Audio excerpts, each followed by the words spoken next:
You're listening to I Love It When, and I'm your host, Mo. I'm a speaker, coach, and connector. You're in the right place if you're looking for some inspiration and you're ready to truly embrace who you are. My intention with this podcast is to help you see that you are so much more powerful than you realize. Hi, everyone. Welcome back to another episode of I Love It When. I'm your host, Mo, and this is part 2 to the Solo with Mo episode where I get asked questions from Chat GPT. So these are the remaining 7 questions that I didn't get to after the last episode, and I'm really looking forward to seeing what you think about this. It's been really fun and insightful for myself to go through and answer these questions, so here we go. What is the most powerful insight you've received from your own personal journey that you now pass on to your clients? Mm-hmm. This is a great question, such an interesting one, and the answer came to me pretty much immediately. So, the most powerful insight that I've received from my own personal journey is that there are truly beings that we can't see working on our behalf alongside us. So, through meditation and through connecting with myself, with my inner leader, I have come to recognize that I just can't deny that there are beings that I can't see that are here to help me. I even get shivers as I say that right now. And I think this has been, again, knowing what you guys know about me now and how much data I need in order to feel like I can trust myself. You can probably guess then how many meditations I've done and how many times I have questioned, what is there actually something out there that's here to help me? Is it true what people say about spirit guides and angels and ancestors and all these things? And I can tell you that now, without a doubt, I would say yes every single time somebody asks me. And so I think this is the most powerful insight that I've received because it has given me such confirmation and, again, such peace about what I'm doing, and just the idea and the knowledge and the confirmation that there are other energies that are helping me is so comforting and feels so good. To feel like you're on a team, right? Just like you would with any other humans, to know that you have a team of people with you and that you're not just doing this on your own, uh, changes the game. I walk into a room now knowing that I have a crew. You might not be able to see it. I can't literally see it with my eyes, but I feel it. So when I walk on stage, I'm sure if you've listened to any speakers before or many speakers, there are some people who talk about this, but when I walk out on stage, I'm not walking out by myself, never by myself. I'm walking out with a crew. I've got ancestors from both my mom and my dad's lineage. My grandmother on my mom's side, who I was named after, Margaret, is like the head of my spirit team. So she's always in charge. So she's always present. And then I've got angels who work with me. And I often just feel the angels all the time, like when I do energy healings, but there have been specific angels that have come to me, like Archangel Muriel. And just that name came to me out of nowhere when I was actually having some energy healing work done on myself by another practitioner. So, Archangel Muriel, who's the archangel of empaths, she often helps with people who have really big feelings. You can call on her for help when you experience really big emotions that you don't know how to deal with, which is definitely something that I've had to deal with. I've also had Archangel Azrael come to me, and it wasn't for me, it was for someone that I was working with.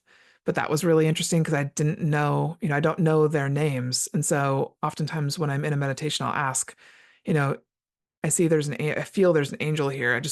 And by feeling, I mean, I know, I just know. And so I've learned to trust that. And I ask, what's your name? And then I just see, like, usually I see a letter in my head. So I saw A, and I was like, and I thought I saw AS. So I was like, Azrael, Azrael. I don't even know if there's an archangel with that name. So then I just write it down and I Google it later. And sure enough, there's Archangel Azrael, who is the archangel of grief and often helps people to move through grief. So angels are with me.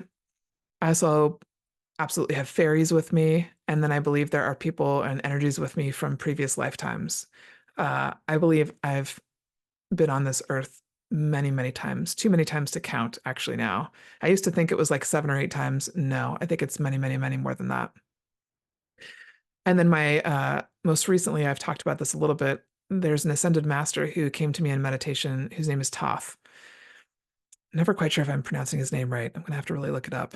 It's Thoth, and he's an Egyptian god. And again, I was just doing a meditation about a year and a half ago. And in the meditation, I go to a rock where I meet with a spirit guide, and it usually was my grandmother. Um, or sometimes it might be just an angel and I don't know who it is. But this time I saw like an 8 foot tall man walk up, except for he was like a man up until his neck, and then he was the head of an eagle.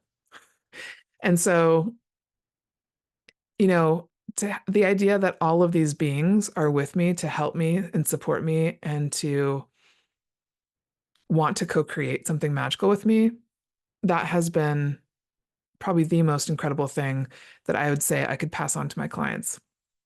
Now, not all of my clients are always interested or intrigued as much as I am, and that's totally okay. Sometimes I work with people who just aren't as interested, but I will say that over the last 2 years, as I've been going through this kind of rebirth of myself and my business, I am now attracting clients who are open, curious, and interested. And I think that's really important to note because I think you do have to be open in order to experience something new, right? So that's what I would say is the most powerful insight that I pass on now because it's how I run my business with my team. It's not just me. And that might sound crazy to some people, but that's my secret sauce. And I freaking love it. And I'm so proud of it. And it's so much more fun. And it's so much more fulfilling to work in this unknown space. Because again, I think especially in Western society in the US, we have overused our logical brains and we want everything to make sense. And just like if you've listened to the last episode with Zach Rader, not everything makes sense. It's not supposed to. So get comfortable with that idea. I would encourage you to. If that's something you find highly uncomfortable, play with it. All right, next question. You've mentioned your commitment to curiosity and learning. What's something you're currently learning or exploring that excites you? Now, this is an easy one because it's still the emotion code.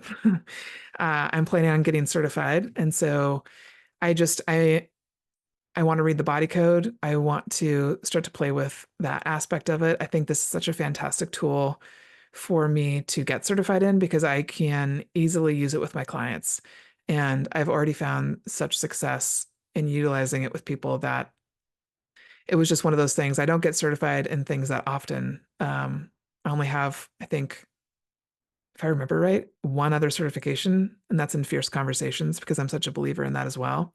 So when I get a message like this, like get certified in this, I know to follow it. So that's an easy one. And the emotion code obviously has to do with energy healing, which I am an energy healer as well. I guess you could say I'm certified in energy healing as well. All right, the next question. You believe that nobody has the answers but us. Can you walk us through a time when you helped a client uncover the answers within themselves? This is a great question. So, one of the things I started doing that I felt led to do was to have my small group coaching women. These are 4 business owners. I'd been working with them. Let's see, at that point, I'd probably been working with them for about 6 months, but I decided to have them start doing meditations every time we got together because I think meditation can be kind of an obstacle for people if they've never done it before. They can think like I think a lot of people generalize and think meditation like I did right in the beginning was you had to sit in the corner for 45 minutes and hold the same position. And so I really wanted to help people kind of break through that idea of what it has to look like. And I also specifically wanted them to do this particular meditation where you get messages from your spirit guides. And so it started off by just having them do this meditation for themselves. And then one day I was like, what if we focused on one person in the group and we all did the meditation with that person in mind and with the intention of getting messages for that person? And this was the beginning of something really cool. And so every once in a while, we meditate every single time, but about once a quarter, probably, I have us focus on one person in the group and get messages for that person. And what this did was I realized it helped us begin to realize that we all received similar messages. We might have seen different images or it got different interpretations, but we all got similar messages for that person. So this helped to facilitate everybody beginning to trust themselves and trust their intuition, which was so cool. And it helped just to confirm that they were getting messages, and it helped to build their confidence and their self-esteem. And this was just a game changer. I mean, I can't even tell you all the things that came through these meditations, but one of my favorite stories that I'll just share is we got on and did this meditation for a woman, and it came through in my meditation, and I think in at least one other person's meditation, that there was a cabin in the woods with a creek nearby. And we weren't sure if this was like a cabin she was going to live in one day or an Airbnb or what it was, but I saw the cabin and I thought to myself, oh, this is not a message for her. This must just be like, I just was thinking of this cabin because it was a place I was going to possibly rent for a retreat I was going to do. And so I discounted my own intuition. And I've told this story before. I think back to it now and I'm like, oh my gosh, this is such a good lesson for me. So I immediately did not write down that I saw the cabin because I just thought, oh, I was just looking at this cabin. So this message can't be for her. Yes, it was. So another woman in the group saw this similar type cabin, described it perfectly. And at the end of the meditation, we all go through and we share what we saw, what we heard, what we felt, anything at all we get. We're just supposed to write it all down. And then this girl, the one who the meditation was for, she goes last and she shares what she saw. But before she even shared anything, she was crying and she said, I have to tell you guys, I didn't tell anybody about this. They had just put an offer on a cabin the day before we met that looked exactly like what we had described in our meditations. So sure enough, the offer on that cabin was accepted and she moved into it, I think within 6 months of having made the offer. And so that's just one example of some of the things that have come through in those meditations. But doing that activity has been fantastic for me to help my clients realize that they do get messages and that they can trust them. And so I really encourage them. I think it's a really important practice to be able to start to use this for yourself on a regular basis. So I always tell them, hey, if you have a question come up about your business in the middle of the week and we don't have a session for a couple of weeks, do this meditation, see what messages you get. Like start to utilize this as a tool. Because again, it's so hard when you're a business owner and when you're just a part of this life, right? To stop, give yourself 15 minutes to meditate and ask yourself a question. You'd think it was like asking us to set aside 3 hours. It's until you work it into your life as a habit, it can be really difficult to do. But I highly recommend it because again, it's only 15 minutes. And there are all sorts of meditations on Insight Timer you can utilize and try. So that's probably the best example I have of how I've used meditation to help a client uncover answers that they already have within themselves. It's such a beautiful thing. All right. What do you hope listeners take away from today's conversation about stepping into their own highest potential? I think what I would say is I would hope that you receive hope and motivation from this. I think something that really saddens me is how little hope people have for what's possible. And I remember being there myself. I remember thinking, there's no way I could own my own business. There's no way I could make enough money to do this. There's no way I could be a coach full time and do retreats and facilitate workshops. I don't understand or see how this is possible. And we just get stuck in this rut of thinking things have to remain the way. I mean, they're good enough the way they are.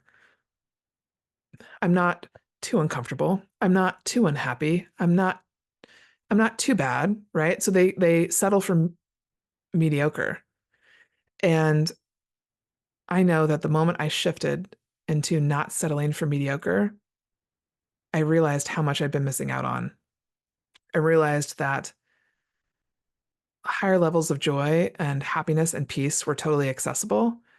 And I had just been settling for what was okay and safe for just such a long time. So I hope that today some of these messages in these questions give you hope and give you courage, the courage to step out and try something different in order to feel higher levels of peace and higher levels of fulfillment and joy, and know that you deserve it, that you're worthy of it. We are all worthy of it from the moment we're born. We don't have to do anything to be worthy. We just are. So that's what I hope. Right. 3 more questions. You often work with people who feel stuck or uncertain. What's the first step you take with them to help shift their mindset and get them moving forward? Another great question. So I usually start off by, when I meet with people, I meet with them usually twice a month for 45 minutes. A lot of the work happens between calls. It's not actually in the coaching call. And I give people access to me through a video chat app called Marco Polo. But I also tell people, hey, you can text me, call me, email me when things come up, because oftentimes this coaching call is just a check-in. This is not where the actual work happens. But each time we meet, I will then follow up that meeting with an email where I give them some action steps. Because again, I want things to happen between our calls. And so one of the action steps I usually give people is, can you guess? Meditation. 2 to 3 minutes a day. No matter what, just 2 to 3 minutes a day. And then the next thing I would say that I do is I help them identify actual objects, like objects in their actual home or people or energy that needs to be released from their life because it's draining and distracting them. So before we can really get clear answers on what to do moving forward, oftentimes we have to look at what is holding us back or what is holding us down in this stucky energy. Stucky. I just made that up. Stucky energy. Because those things are actually really important. And I think, again, sometimes people discount how energy works. And when you have things around you that are draining you, it could be an old object. Let's say it's like a gift that you got from an ex-partner, but you keep it because you feel bad throwing it away, or you don't want to give it away because you feel bad because it was, cost money or whatever.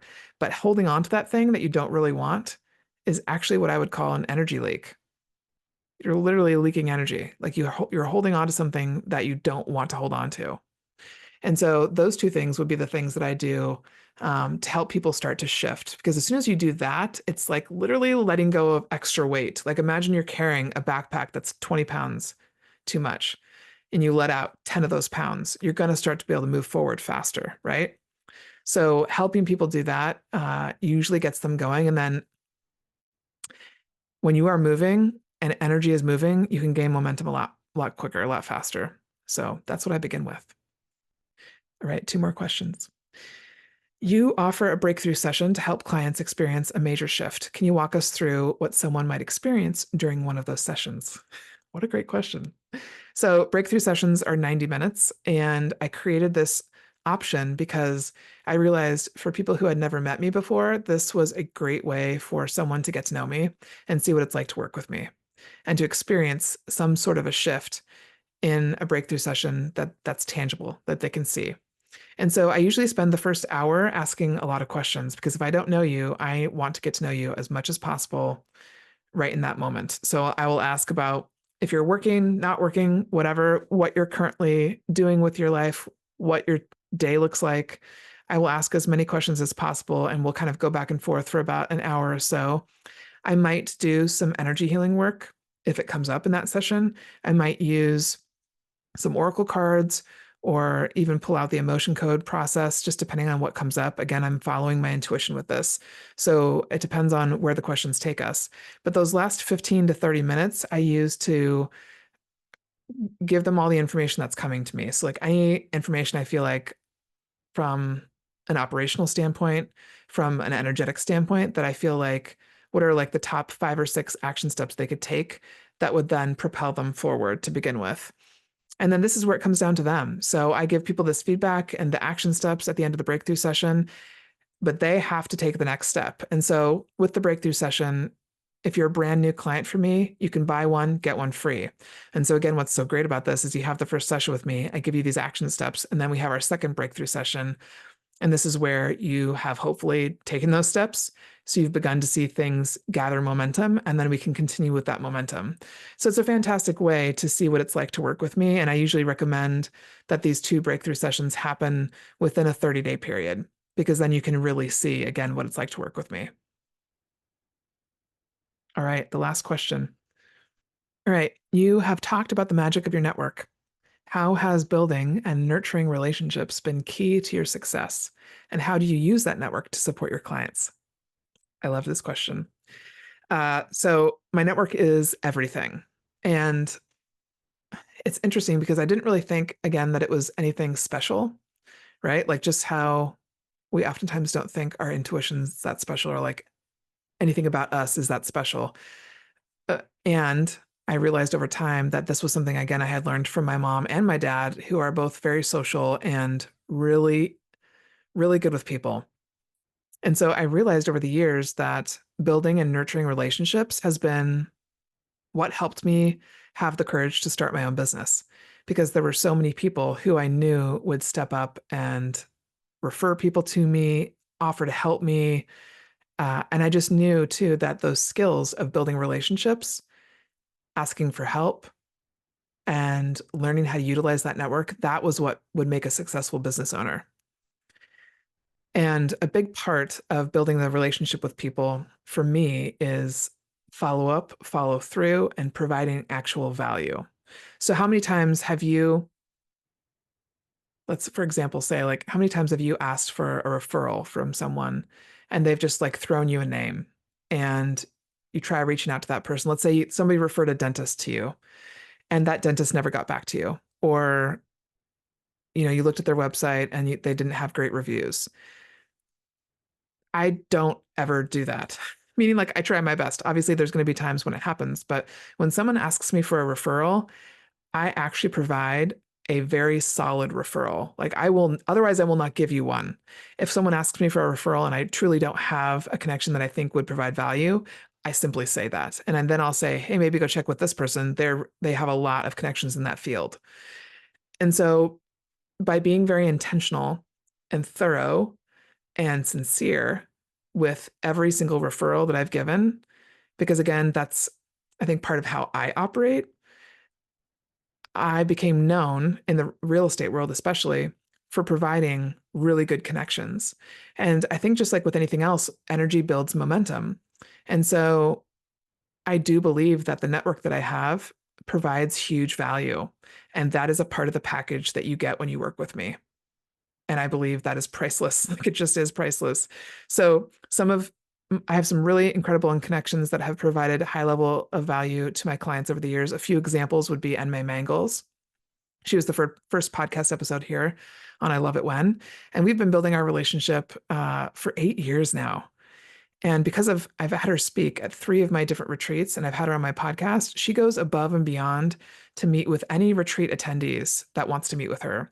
So she's very much in high demand. She's very busy. She's a strategic intuitive advisor, in layman's terms, a psychic.